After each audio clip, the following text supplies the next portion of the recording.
Put on your snowshoes because Assignment Discovery is heading to the Canadian Arctic to walk with the residents of this frozen land in Biome's Land of the Inuit. We'll get a first-hand look at the lifestyle, culture, and history of the Inuit, and see how they have survived for centuries in this vast land of extremes. We'll also see how global climate changes are not only affecting their local environment, but may be threatening their traditions and their very future. A closer look at the people of the ice coming up next. As you watch the first half of this program, keep these questions in mind. What problems does the unpredictability of the Arctic environment cause for the Inuit? How has Western technology helped and hurt the Inuit way of life? The indigenous inhabitants of the Canadian Arctic call themselves Inuit, which means the people in their language. They have lived in this harsh environment for thousands of years. They have developed many rituals and traditions that are important to their society and that are vital to their survival. What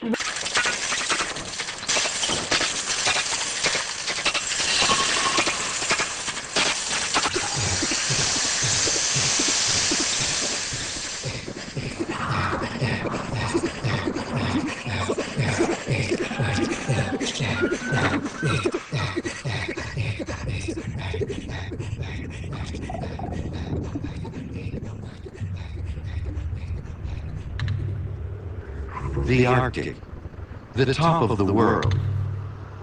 3 months of warm weather, 9 months of freezing cold. And that's just the way the Inuit like it. When winter comes and the sea turns to ice, their territory becomes twice as large.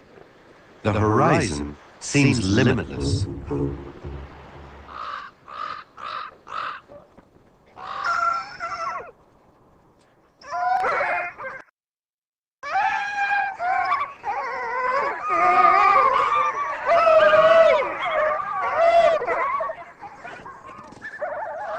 The Inuit have been living on this land for thousands of years.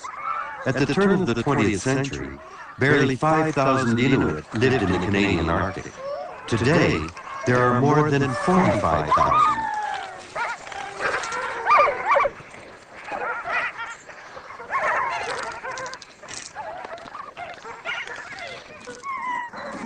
Mika Mike is one of only a few female guides in Nunavut, the autonomous territory of the Inuit. For the past week, the dogs have been sick. Mika depends on them to earn her living. Their strength sapped by a virus, they are unable to run or draw the sled. They need fresh meat to get stronger again. Mika must get 110 seals every year to feed them.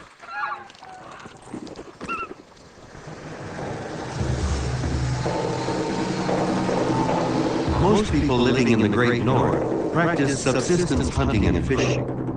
Mika had no trouble getting some friends together to go on the trip.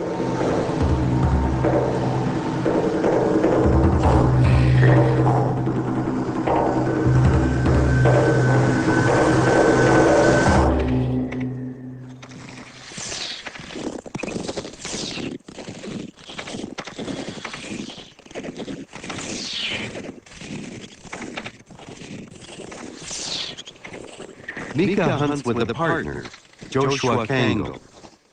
Like Joshua, Pauluzi was born in an igloo. He and Mishima round up the team. To them, hunting and fishing are as much a source of pleasure as they are a necessity. Look, a seal just came out!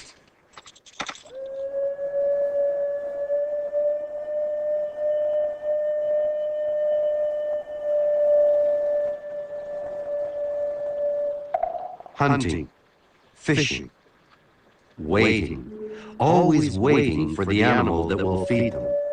Always in their minds, the memory of famines of old.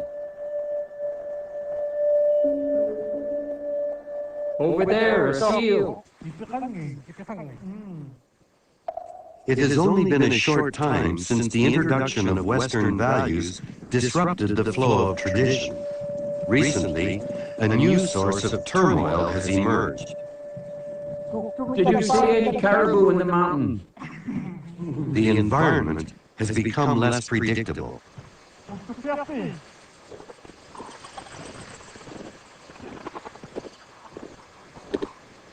As soon as it starts to warm up, the ice melts quickly.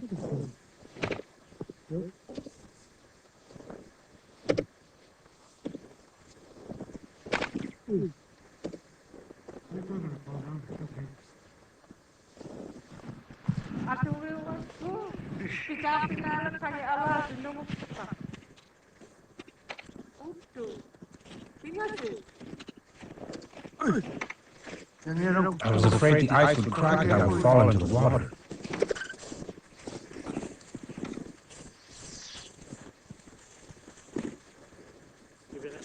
As a child, Pauluzi lived in this region with his family. He still wears the mittens his father gave him 20 years ago, made from the skin of a polar bear he hunted.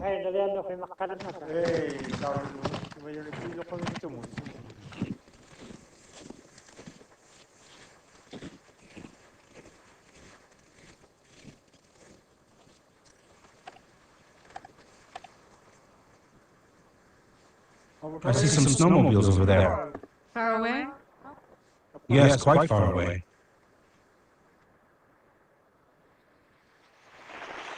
Hunting is so essential to survival that every good hunter is rewarded with the respect and gratitude of the community. At the heart of the Inuit people's ability to survive is an intimate knowledge of the environment and its wildlife.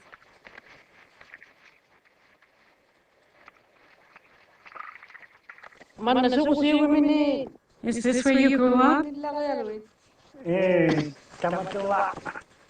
When I was a child, I lived over in that direction. That's where I lived.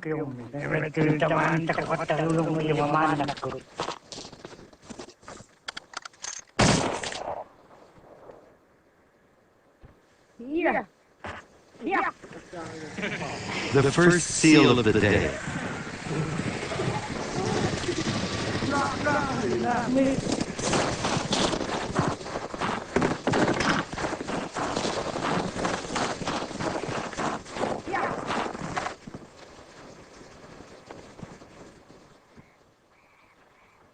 Mishima must get to the seal before it sinks to the bottom of the water.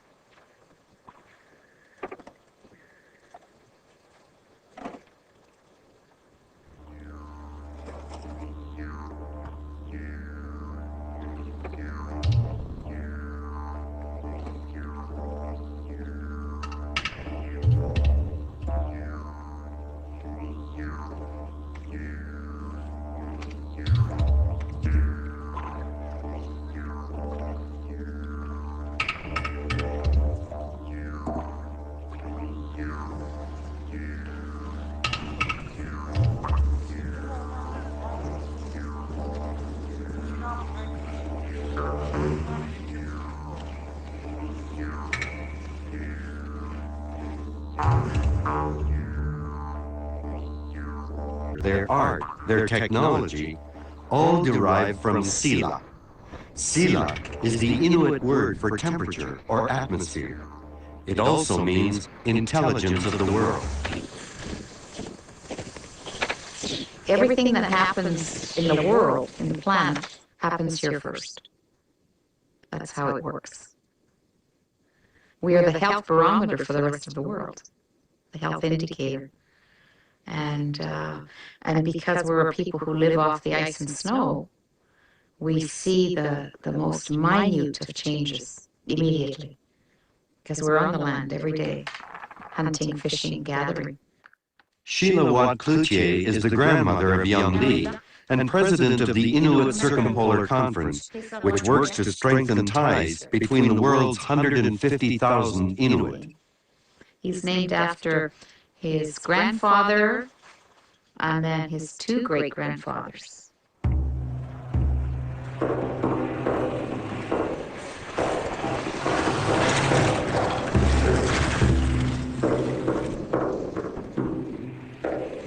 If the snow and ice are melting right before our eyes and right under our feet, and our hunters are now falling through the ice because it's unpredictable, where what you see on the surface is not necessarily what the ice really looks like through the depth of it.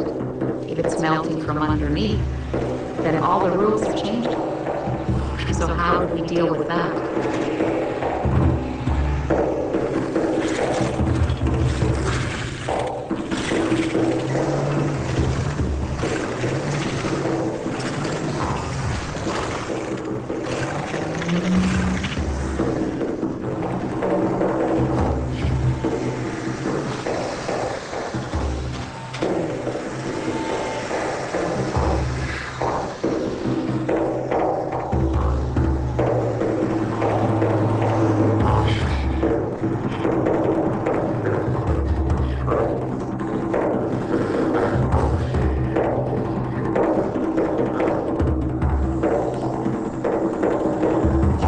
And often serves as a refuge for lost hunters or those caught by a storm. It has neither key nor lock.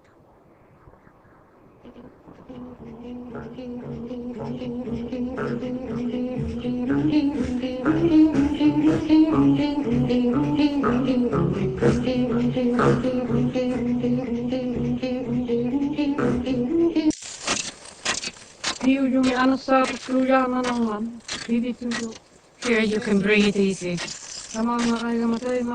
Every time I come here, I feel a sense of well-being.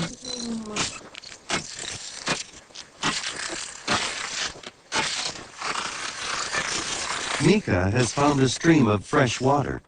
It's the best water for making tea, pure like the water her father drank before it was affected by pollutants. Mika likes traveling, especially in Italy. But what she wants most is to follow in the footsteps of her ancestors and lead an autonomous life, a life like before the white man came.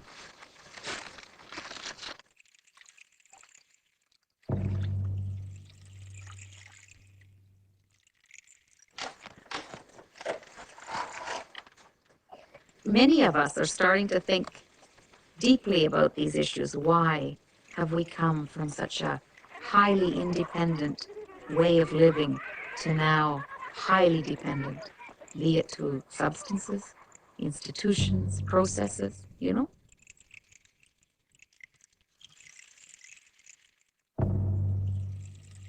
We have the highest suicide rates in North America.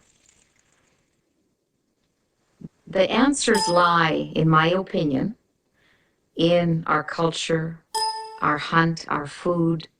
All of those answers lie in our tradition and our culture, because when our children are traditionally taught on the land, they are taught not only the technical skills of surviving on the land, you are taught character. You are taught to be patient, to be bold under pressure, to be able to handle stress, to be courageous, to be creative. All things required to survive life.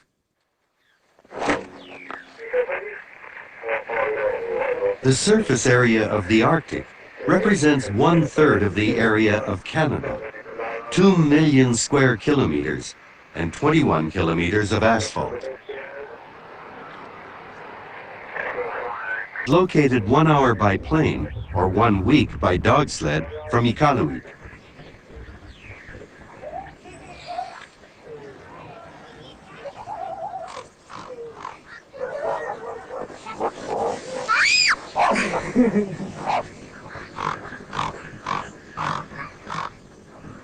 This is where Mika grew up. She knows everyone in this village of 1,200 souls. She has come to visit her father.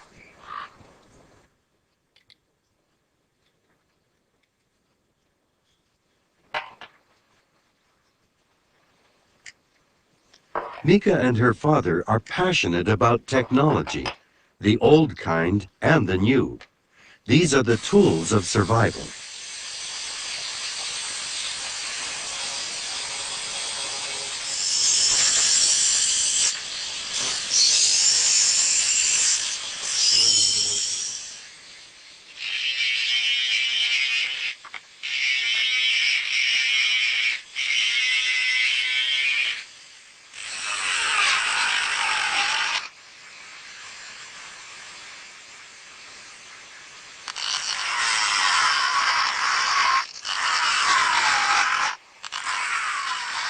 I think they're finished.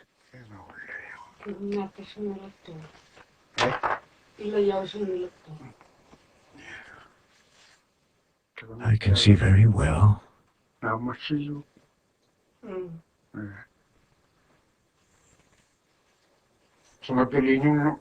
On the plains, long ago, we used them like sunglasses. They prevented us from going blind from the snow. In the photo, we see my dad and my younger brother. When we were young, we would observe our father. That's how I learned. We camped all summer long and we hunted caribou. Now I ask him questions when I need to.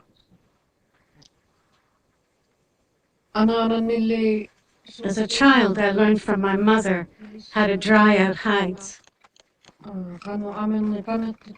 She showed me how to help her make mittens and the linings of boots.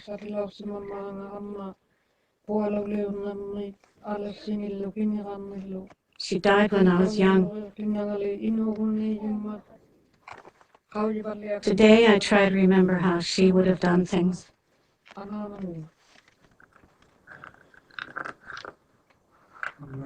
It doesn't fit very well. How does it work? Like this, maybe.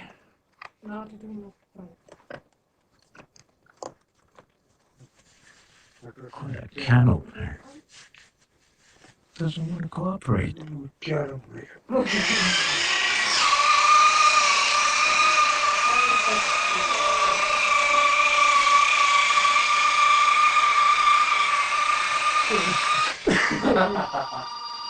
We are a people that are very resilient. We are a people that are very adaptable because we have always adapted to changes in weather and in all of the seasons and so on. I mean, to be able to build homes out of snow warm enough for your babies to sleep in naked, that's ingenuity.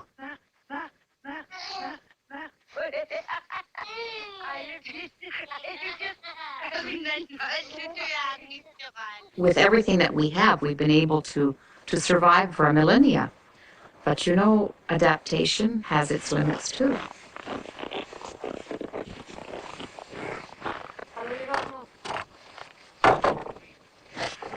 It's not a best piece of wood. It's a little long. Inuit knowledge is passed on by example. Mika likes to say that her father is her favorite book.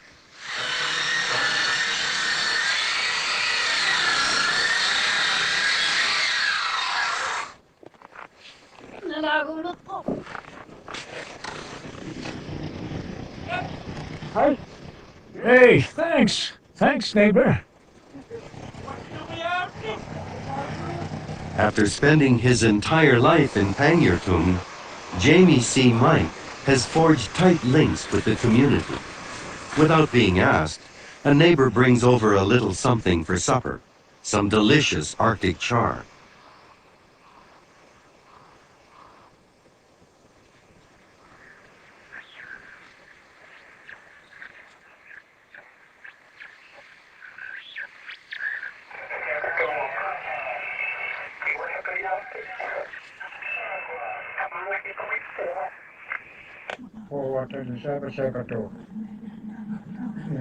After spending his entire life in Pangyurtung of cultural identity, for the people of the Great North, these are severe threats. Pangyurtung is a dry village. Alcohol and drugs are prohibited. Despite the ban, the menace is ever present. Lack of work is a constant problem, and suicide claims new victims with depressing regularity. Mika has lost too many friends and family members to not feel concerned.